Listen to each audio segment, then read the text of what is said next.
So guys welcome back. This is your Vijay here और आप सभी का बहुत बहुत स्वागत है पाठशाला के चैनल में। वर्ल्ड वाली पॉलिटिक्स की बुक का ये चैप्टर 7 है।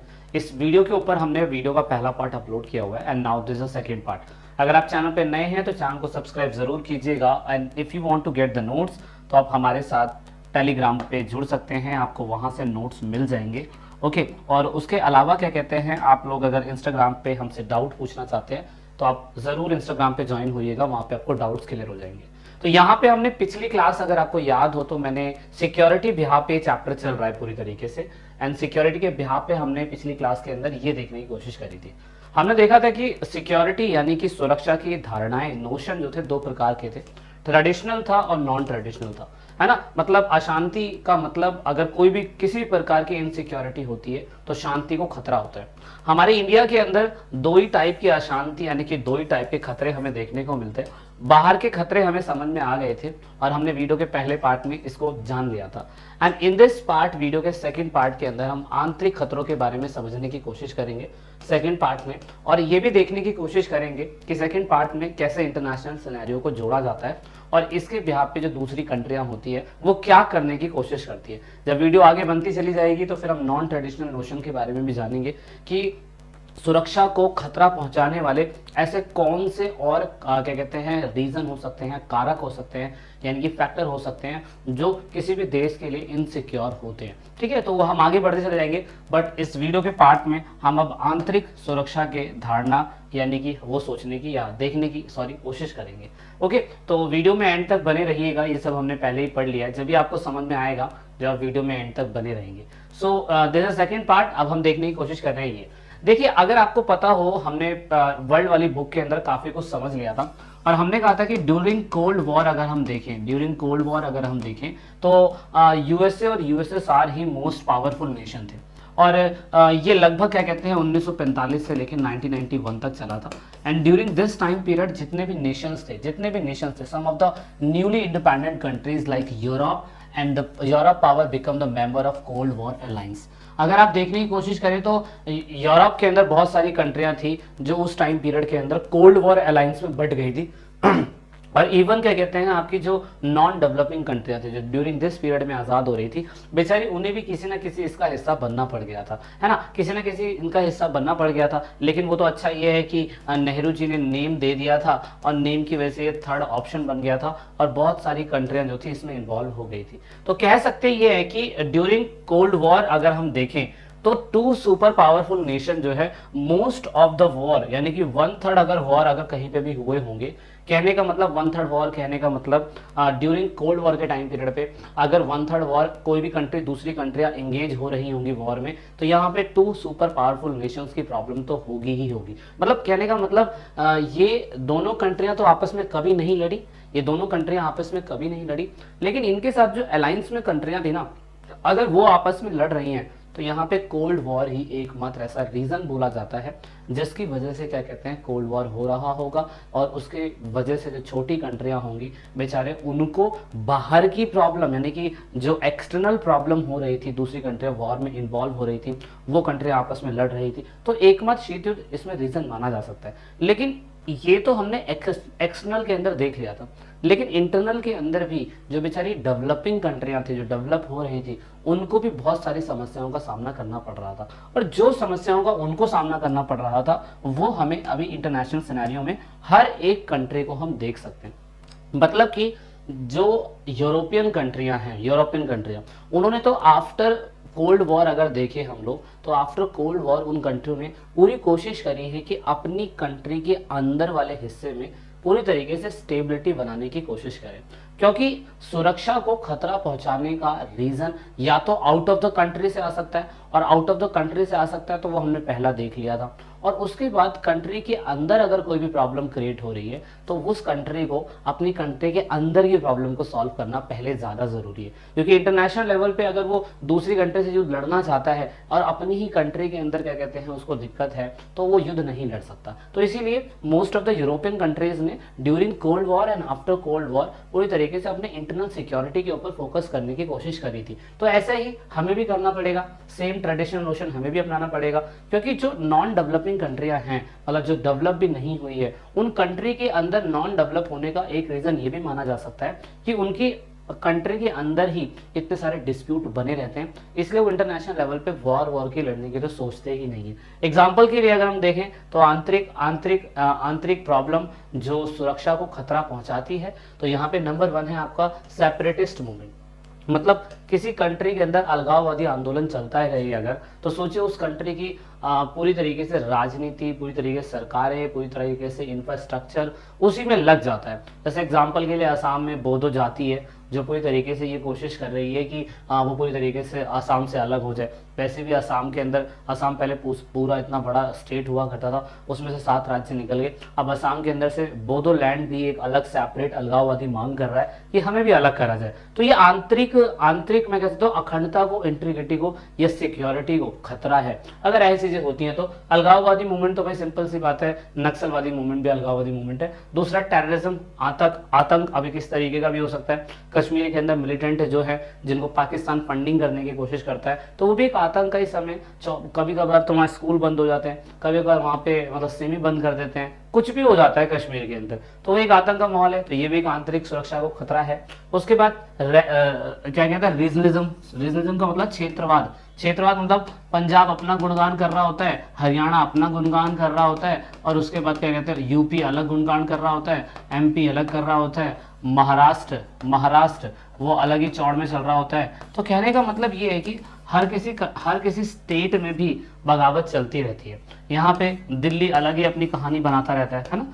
तो ये है क्षेत्रवाद में क्या होता है, जैसे कि मान लीजिए कि यूपी बिहार के लोग काम करने की तलाश में दिल्ली जैसे प्लेसेस पे आते हैं और क्या कहते हैं खुद मुंबई चले जाते हैं, तो वहाँ के लोगों को यही प्रॉब्लम होती है कि आपने अपना स्टेट इतना डेवलप क्यों नहीं करा कि आपको काम करने के लिए किसी दूसरी प्लेस पे जाना पड़ रहा है। तो इसे हम क्षेत्रवाद एक समस्या कहेंगे। दूसरा एथनिक कॉन्फ्लिक्ट, तो आपको पता होगा जातीय संघर्ष। जैसे श्रीलंका के अंदर तमिल लोगों के बीच में और सिंघली लोगों के बीच में प्रॉब्लम चल रही थी जातीय संघर्ष की। ऐसे हमारी इंडिया के अंदर हिंदू और पाकिस्तान के बीच में कई सालों से ये जातीय संघर्ष चलता आ रहा है। तो जाति को लेकर संघर्ष चलते रहना, तो वो भी एक सिविल वॉर का रीजन हो सकता है। फिर दूसरा धर्म के नाम पर झगड़े होना, वो ऑफकोर्स आपको पता है कि ये सरकार जो वोट लेती है तो हमेशा धर्म के नाम पर ही वोट लेने की कोशिश करती है। तो ऐसी चीजें जो है हमें देखना पड़ेगा। और अदर में तो फिर बहुत सारी चीजें आती है, मतलब कि इंटरनली बिहाफ पे अगर किसी कंट्री को अगर दिक्कत है तो वो इन सभी चीजों पे फोकस कर सकती है, इन सभी चीजों पे काम करेगी। तो कहीं ना कहीं हमारे जो आंतरिक असुरक्षा हो रही है हमें, वो इन सभी रीजन से हो रही है। और सरकार को ज्यादातर अपना क्या कहते हैं मूवमेंट, पैसा, समय, सब कुछ इन चीजों पे लगाना पड़ जाता है। ओके, क्लियर है? इतना आपको क्लियर होना चाहिए। अब यहाँ पे ये बोला गया है कि ट्रेडिशनल सिक्योरिटी के बिहाफ पे ये देखा गया है कि कुछ कोऑपरेशन को कंट्रियां अपना सकती हैं। एग्जाम्पल के लिए एक कंट्री दूसरी कंट्री के लिए अगर असुरक्षा बन रही है, अगर एक कंट्री बी कंट्री के लिए असुरक्षा बन रही है, क्योंकि बाहरी अटैक जो है बहुत बड़ी दिक्कत होती है। बाहरी अटैक के लिए सभी कंट्री को कुछ ना कुछ लिमिटेशन या टर्म्स बनाना जरूरी है, क्योंकि आंतरिक समस्या तो सरकार झेल लेती है, आंतरिक समस्या तो सरकार पूरी तरीके से कोशिश करती है कि उसका समाधान किया जा सके, और वो समाधान कर भी रही है क्योंकि घर के अंदर की बात है ना, तो वहाँ सॉल्व किया जा सकता है। लेकिन एक कंट्री अगर दूसरी कंट्री के ऊपर अटैक ही करती रहेगी तो वहाँ बहुत बड़ी प्रॉब्लम होती है, और वहाँ लोगों को समझ में नहीं आता है कि यहाँ पे क्या किया जा सकता है। तो इसीलिए कुछ ऐसे स्ट्रेटेजी, मतलब हर किसी कंट्री को किसी लेवल पे आके रुकना जरूरी है। इसलिए war must also be limited in the term of means that we are used, मतलब कि हमें किसी टर्म में समझना पड़ेगा। Number, armies must not avoid killing and hurting, मतलब मस्ट अवॉइड, मतलब आर्मीज जो होती है उनको मतलब एक कंट्री दूसरी कंट्री के ऊपर जब अटैक कर रही होती है तो उसको हमेशा जान से मारना और प्रताड़ना देना, इससे बचना पड़ेगा आर्मीज को।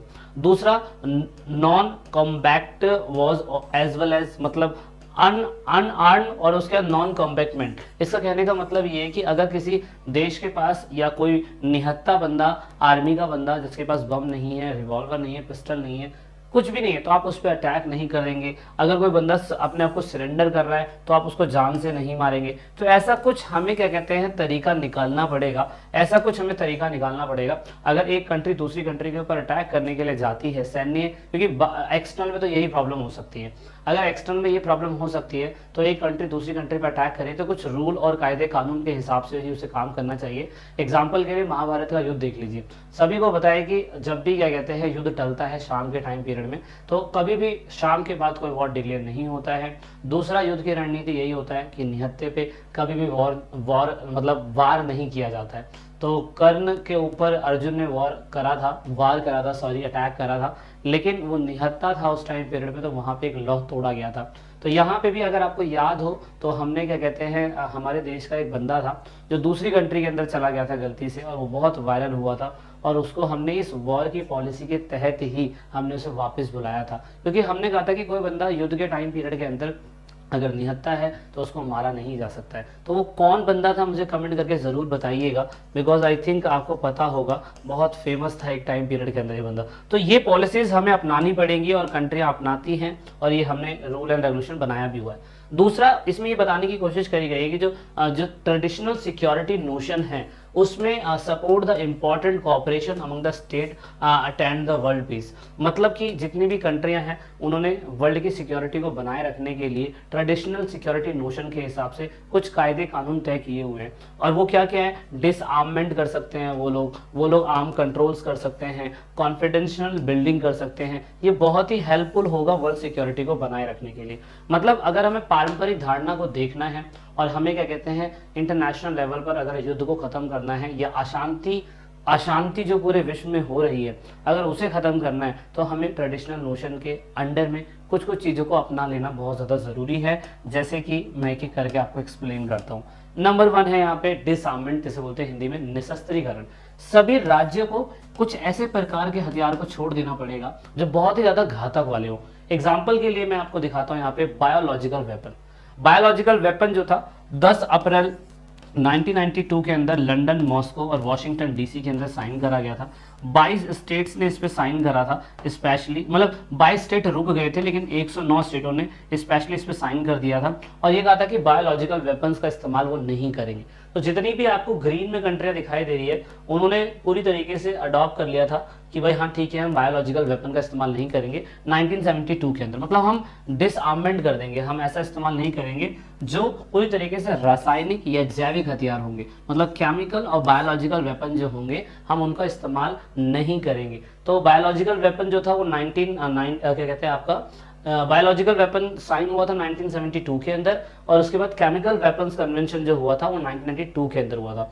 मतलब ये कहा गया था कि ये कंट्रियां पूरी तरीके से इन बमों का इस्तेमाल नहीं करेगी। इससे क्या होगा, इससे होगा ये कि दूसरी कंट्री को अश्योरिटी हो जाएगी कि इन कंट्री के पास ऐसे बम नहीं है जो पूरे के पूरे विश्व को या पूरी की पूरी जाति को खत्म कर देगा, है ना। तो इसीलिए हालांकि इस पे क्या कहते हैं अमेरिका ने सोचा था, यूएसए ने सोचा था, यूएसए साहब ने सोचा था, इस पे साइन नहीं किया गया था। और जब इस पे साइन नहीं किया गया था तो फिर वहां नोटिस करने वाली बात यह है कि उन्होंने फिर किस पे साइन करा, डिसआर्ममेंट के ऊपर। देखो हमारा इंडिया तो यही कहना चाहता था कि हम कभी भी न्यूक्लियर वेपन पे बढ़ावा देना नहीं चाहते हैं। उन्होंने बायोलॉजिकल वेपन नहीं बनाया था, हमारी कंट्री ने खुद, उसके बाद केमिकल वेपन्स भी नहीं बनाया था, और हमने तो ये कहा था कि सभी कंट्रियां पूरी तरीके से ये बम इस्तेमाल करना छोड़ ही दे।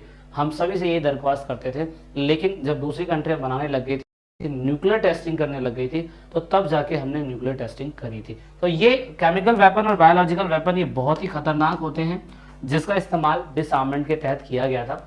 और लेकिन यहाँ पे यूएसए और सोवियत यूनियन ने इस टाइप के क्या कहते हैं वेपन्स को छोड़ने से मना कर दिया था। लेकिन हाँ, उन लोगों ने ये कहा था कि हमें न्यूक्लियर वेपन जो है, न्यूक्लियर वेपन वो हम रख सकते हैं। तो इसीलिए उन्होंने न्यूक्लियर वेपन के लिए एंटिक बैलिस्टिक मिसाइल ट्रीटी ये साइन करा था 1972 के अंदर। इसमें क्लियर कट ये बोल दिया गया था इन लोगों के द्वारा 1972 के बाद कि एंटिक बैलिस्टिक मिसाइलें जो होंगी ना वो पूरी तरीके से इसलिए, मतलब इन्होंने इसके ऊपर साइन इसलिए करा था क्योंकि उन्होंने कहा था कि हम अब ज़्यादा हथियारों का जो मतलब मिसाइलें हैं उनका डेवलपमेंट कम कर देंगे और उसके बाद हम उस पर रोक भी लगा देंगे, है ना। तो ये एक अच्छा किया था उन्होंने। जैसे कि आपने क्या कहते हैं चैप्टर फर्स्ट में कोल्ड वॉर के ऊपर पढ़ लिया था, स्टार्ट 1 और एनपीटी आपने पढ़ा था मैंने, क्योंकि यहाँ पे आपको बताने की कोशिश करी थी। एलटीबीटी और एनपीटी ये साइन करे गए थे अमेरिका के द्वारा, यूएसएसआर के द्वारा, और इन्होंने पूरी तरीके से ये रेक्टिफाई कर दिया था, क्लियर कर दिया था कि अब जिन कंट्रियों के पास बम हैं वो लिमिट कर देगा, वो अब क्या कहते हैं बम नहीं बनाएगा, जिन कंट्री के पास बम है अब वो इन बम को नहीं फैलाएगा, यानी कि अमेरिका भी नहीं फैलाएगा। तो ये संधियां इसलिए करी जाती है इंटरनेशनल लेवल पे। दूसरा, कोई बंदा अगर क्या कहते हैं डिसआर्मेंट भी नहीं करना चाहता है, डिसआर्मेंट भी कर रहा है और उसके बाद क्या कहते हैं एंटी बैलिस्टिक मिसाइल जैसे उसको रोकने पे बोल रहा है कि मैं रोक भी दूंगा, तो वो एक और चीज कर सकता है, इसे बोलते हैं कॉन्फिडेंस बिल्डिंग, मतलब विश्वास निर्माण करना। इसमें क्या होता है कि एक कंट्री दूसरी कंट्री के ऊपर ये पूरी तरीके से साथ देती है कि वो क्या कहते हैं कंट्री के स्पेशली आइडियाज और इंफॉर्मेशन शेयर करेंगे, जैसे कि मिलिट्री से रिलेटेड और कोई क्या कहते हैं दूसरी कंट्री, जैसे मान लीजिए कि पाकिस्तान और इंडिया की लड़ाई हो रही थी, ठीक है, एग्जाम्पल मान लेते हैं कि पाकिस्तान और अमेरिका की लड़ाई इन फ्यूचर 2025 में जाके हो, सपोज मान लो अगर होती है, तो यहाँ पर इंडिया के जिससे अच्छे रिलेशन होंगे, जैसे फ्रांस है, रशिया है, और इनके जिससे रिलेशन होंगे सी से चाइना है, इनसे अगर अच्छे रिलेशन होंगे, तो फ्रांस और रशिया इंडिया से कॉन्फिडेंशियल बिल्डिंग के तहत, विश्वास निर्माण के तहत इंफॉर्मेशन और मिलिट्री की जितनी भी सूचनाएं हैं वो पाकिस्तान की जितनी भी चीजें वो इंडिया को शेयर करेगी। तो ऐसे भी इंटरनेशनल लेवल पे हम क्या कहते हैं चीजें करते हैं और हम कर सकते हैं। तो it's check the possibility of war due to misunderstanding of misperceptions, मतलब ये इसलिए ही करा जाता है ताकि अगर कोई वॉर हो रहा हो तो क्लियर कट पता चल जाए कि वॉर करना चाहिए या नहीं करना चाहिए, वॉर के अंदर किसको कितना नुकसान होगा, किसको कितना नुकसान नहीं होगा, ये चीज़ बिल्कुल क्लियर कट पता होनी चाहिए। तो इसीलिए कॉन्फिडेंशियल बिल्डिंग होता है जिससे पता चलता है कि वॉर लड़ने का फायदा होगा या नहीं होगा, या किसी देश को कितना नुकसान हो सकता है। ठीक है, तो इतना ही अभी हम इस क्लास में करेंगे। Thanks for watching the video till the end. जो क्वेश्चंस पूछे गए हैं उसका रिप्लाई जरूर करिएगा। आप हमारे साथ दूसरे और प्लेटफॉर्म पे भी ज्वाइन हो सकते हैं। This is it in this video. जय हिंद, जय भारत।